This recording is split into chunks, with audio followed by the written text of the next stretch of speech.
날다에 관한 소시 읽기 몇 편을 감상하도록 하겠습니다. 자, 날다에 관한 좋은 시 읽기. 오징어가 하늘을 날다. 제가 한번 읽어볼까요? 예. 홍차기 선생님. 네. 들어가면서요. 오징어가 하늘을 날다. 목줄기. 살아가는 데 명예도 권력도 생물도 지구촌을 점령하는 데는 힘을 묻어넣다.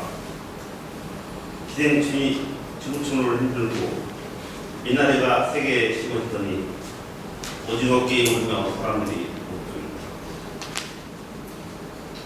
기생충이 공격하고 태국에 씹어지는 토종 미나리도 공감하고 오징어로 막다른 게임에 골목에서 게임도 하며 초고속 인터넷 바다를 두고 태평양도 대서양도 인도양도 공감한다.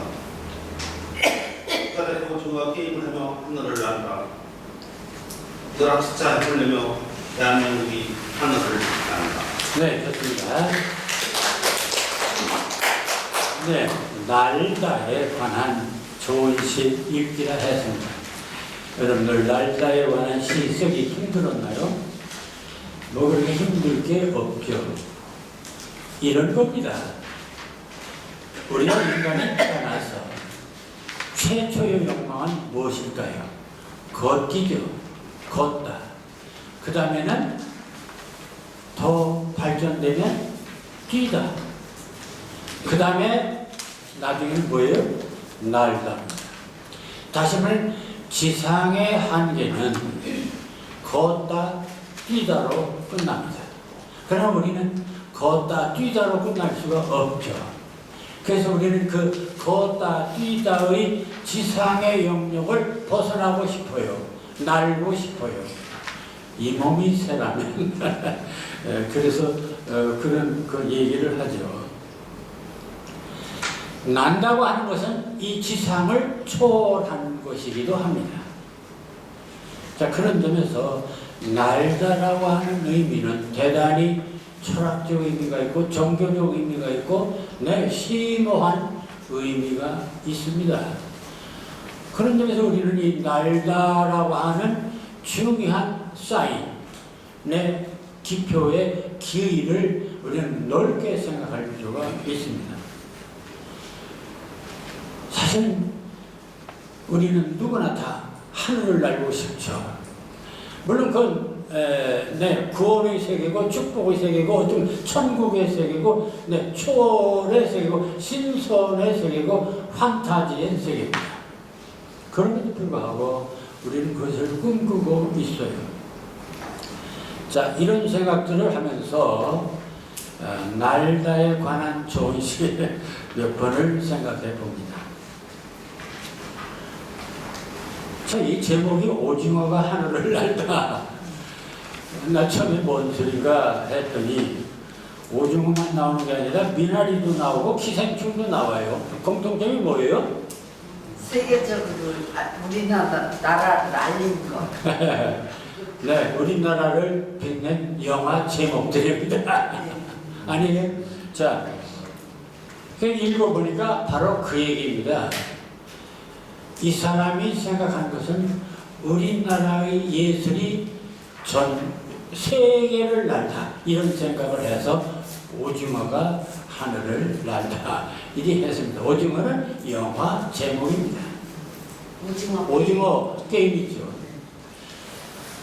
살아가는 일에 명예도 권력도 재물도 지구촌을 점령하는 데는 힘을 못 쓰나 명예, 권력, 재물 이런 거 가지고는 세계를 제패할 수 없다. 그런 얘기예요. 아무것도 아니다. 기생충이 지구촌을 흔들고 기생충이란 영화. 사실 여기 저는 오징어 기생충 미나리 등은 이 영화들을 직접 제가 다 보지를 못했어요. 그냥 조금씩 광고나 부분만 봤습니다만 줄거리는 대강 압니다. 기생충 참 듣기 좀 기분 나쁜 그런 용어 같습니다만 이런 거예요. 기생충은 오늘날 그 인간에게 가장 그 불만스러운 것이 약자와 강자 또는 상류층과 하류층, 이것의 갈등과 대결입니다. 이 기생충이 뭐냐? 바로 이 약자로 사는, 이 하류층으로 사는 이 사람이 한을 풀기 위해서 강자, 그래서 이거 상류층에 접근해가지고 그 집에 들어가서 뭐 가족에서도 하고 뭣도 하고 뭣도 해가면서 차츰차츰 그 집을 다 장악하는 거예요. 처음에 기생충처럼 살다가 나중에 완전히 다 자기가 이제 주인을 하는 거죠. 이 기생충입니다. 미나리는 유명한 그 윤여정 아카데미 조연상 탄 유명한 그 영화 미나리 있지 않습니까? 또 오징어 게임도 역시 오징어 글쎄 뭐 요즘 뭐 오징어 게임 한다면 우리는 뭐 그래서 오징어 게임을 해본 일은 없지만 그 요즘 그런 말이에요. 서바이벌 게임.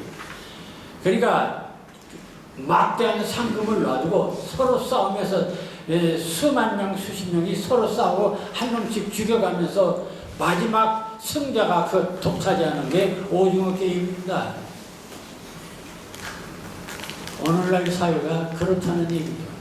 그러니까 이것은 상당히 그 세태를 얘기한 어떤 그 시대적인 그런 것이기도 합니다만, 이 미나리는 한국인이 미국으로 이민 가서 정착한 그런 그 또 얘기이기도 합니다.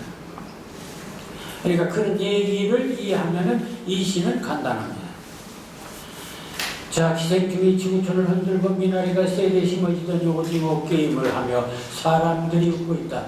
이게 전부 다 아카데미상, 뭐 작가상, 주제상, 각본상 어마어마하게 이렇게 상을 탄 세계적인 그런 영화로 오징어 게임하고 그 기생충이 발전했죠. 자, 기생충이 권해도 이해하고 타국에 심어지는 토종 미나리도 공감하고 오징어로 막다른 골목에 게임도 하며, 네, 요즘 그렇습니다. 이렇게 초고속 인터넷 바다를 타고 태평양, 대서양, 인도양을 건너간다, 네, 비행을 한다, 세계 각국에 이렇게 그 명성을 휘날리고 있다. 그라차차 힘을 내며 대한민국이 하늘을 난다. 오징어가 날리는 게 아니라 대한민국이 나르는 것이다. 이렇게 표현을 했습니다. 그래서 한국을 빛낸 이런 것들을 통해서 세계적인 이런 것을 날다라고 하는 이미지로 해석했습니다. 다음에는 송현우의 민들레 훨씬 날다. 네. 김대철 선생님,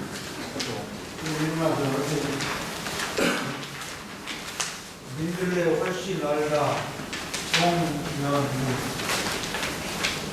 한낮을 골목길 둥둥 떠다니는 민들레 훨씬.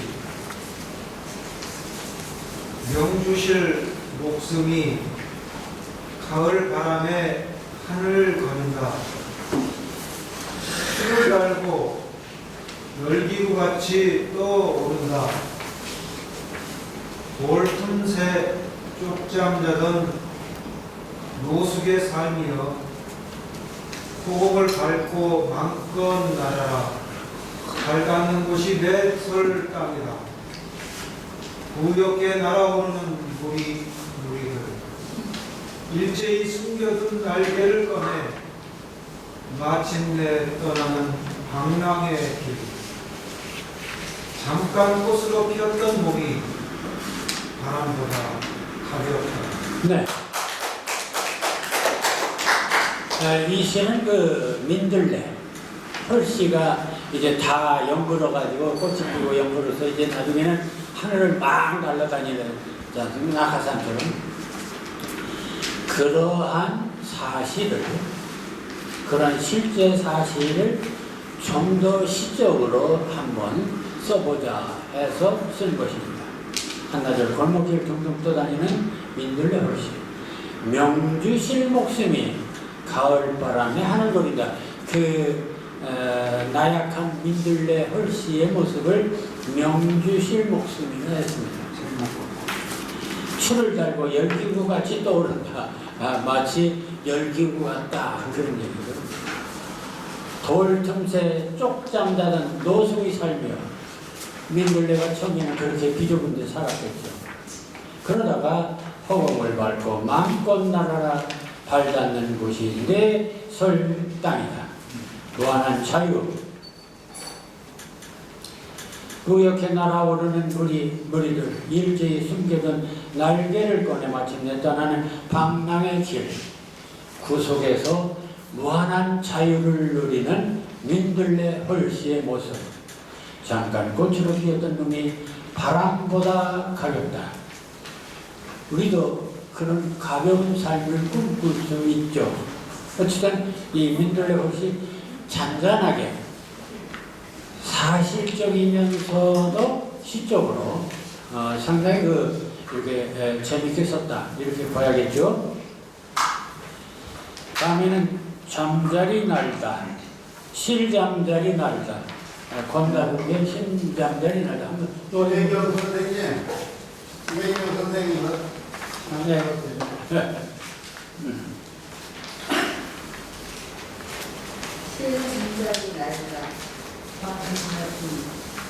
실 하늘 같은 날아가네. 버러지를 물고 날아도 잘 보이지 않고 꼬물이를 물에 줍셔도 무겁지 않네. 너무 한달에 늘 한망이에 붙어있어도 날아가는 듯하네. 얇고 투명한 날개 하늘까지 비치네. 간절한 시 한 줄 같네. 해도 가벼워서 가지고 싶은 아무것도 다를 것도 없네. 날아가다가 쉬는 그것이 내 꿈자리네. 네, 실잠자리, 이런 잠자리 아주 정말은 아주 딱 가냘픈 잠자리, 이걸 생각하면 되겠습니다. 그런 가냘픈 실잠자리가 날아가는 모습입니다. 실 한오락이 날아가네. 실 한오락이로 표현했습니다. 네, 이런 게 바로 의미죠. 버러지를 물고 날아도 잘 보이지 않고 꽁무니를 물에 적셔도 무겁지 않네. 하도 차보니까 왜소함. 너무 가나다래 부들 방망이에 붙어 있어도 날아가는 듯하네. 얇고 투명한 날개. 부들 방망이 핫도그 같이 생긴 꽃이 이렇게 개울가 같은데 풀에 위에 이렇게 이렇게 뭉쳐 있는 거 있죠. 하늘까지 비치네. 얼마나 투명한지를 하늘까지 비치는 얼마나 실잠자리가 투명한 것인지. 그러니까 나약하고 투명하고.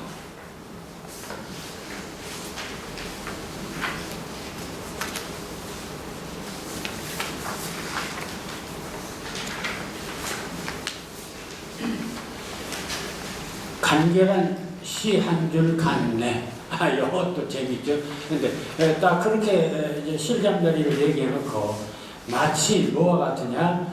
간결한 시 한 줄 같네. 간결한 시 한 줄 쓰기가 쉬운 게 아니죠. 왜냐면 가냘프고 가늘면서도 투명해야 되니까. 하도 가벼워서 가지고 싶은 것 아무것도 바랄 것 없네. 날아가다가 쉬는 곳이 내 꿈이라네. 참 실잠자리의 삶. 어쩌면 그것이 시인의 삶일 수도 있습니다. 그런 무중력의 삶, 이런 것들을 한번 생각해 볼 수가 있습니다. 날다에서 할 수 있어도 또 하나 날다 시를 옛날에 소개한 것 같은데 하나 또 그냥 내놨습니다. 다시 비천기 2. 이혜경 선생님, 기천기 이 흥태 무중력의 땅에 하얀 소춘들이 돋고 있다. 쇠소를 비집고 올라온 순수의 발간이다. 구름은 하늘 사다리, 때로는 뭉트림으로 승천을 도모하기도 하지만 이내 본심으로 돌아가는 무념의 천승.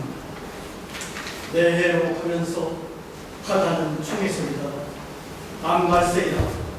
이미 누군가가 역격으로 채색한 진한 수채화 한폭, 멀리 검하나 하얀 줄기, 아련한 백구름 소리, 육지로 다가서니 인내가 난다. 얼룩진 해안의 앞자락이 아름아름 질척거린다. 네.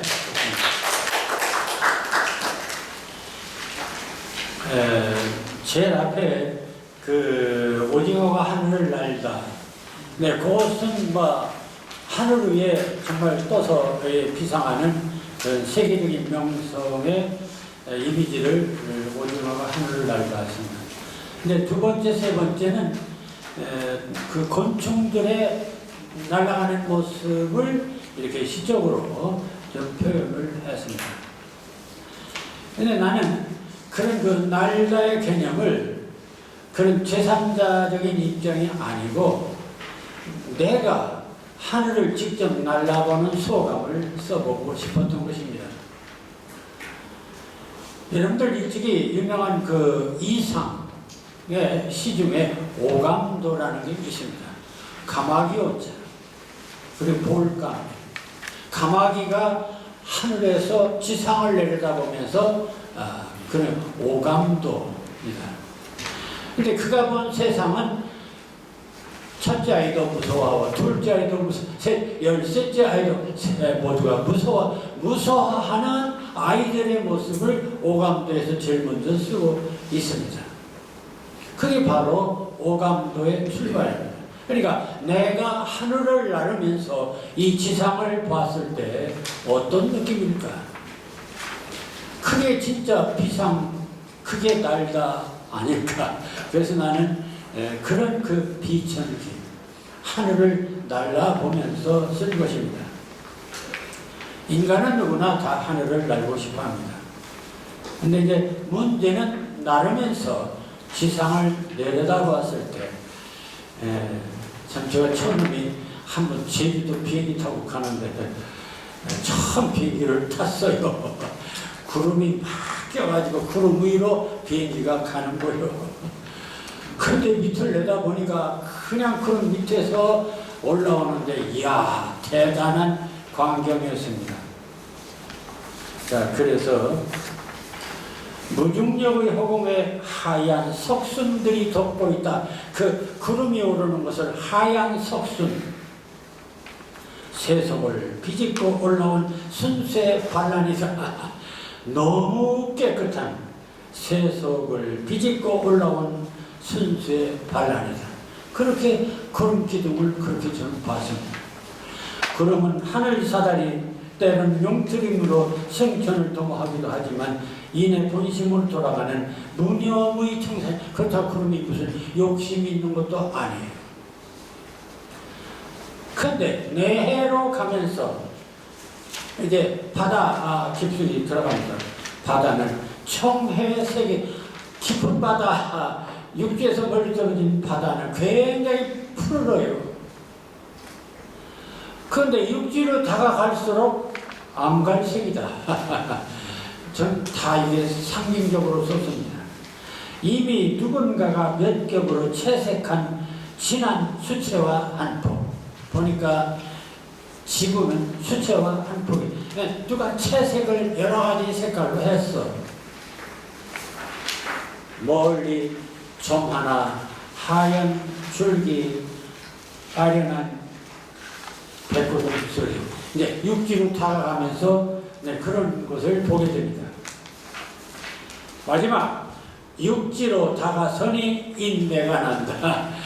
인내란 말도 조금 좀 뭔가 세속을 그러니까 천국에 있다가 지상을 내려다보면서 인내가는 얼룩진 해안의 앞자락이 아른아른 질척거린다. 이 질척거린다에 나는 굉장히 의미를 뒀습니다. 그러니까 뭔가 바닷가가 지저분하고 그런 인간 사는 모습이 너무 복잡하고 막 그런 것들을 생각하면서 비행기 타고 지상을 내려다본 소감을 적은 것입니다.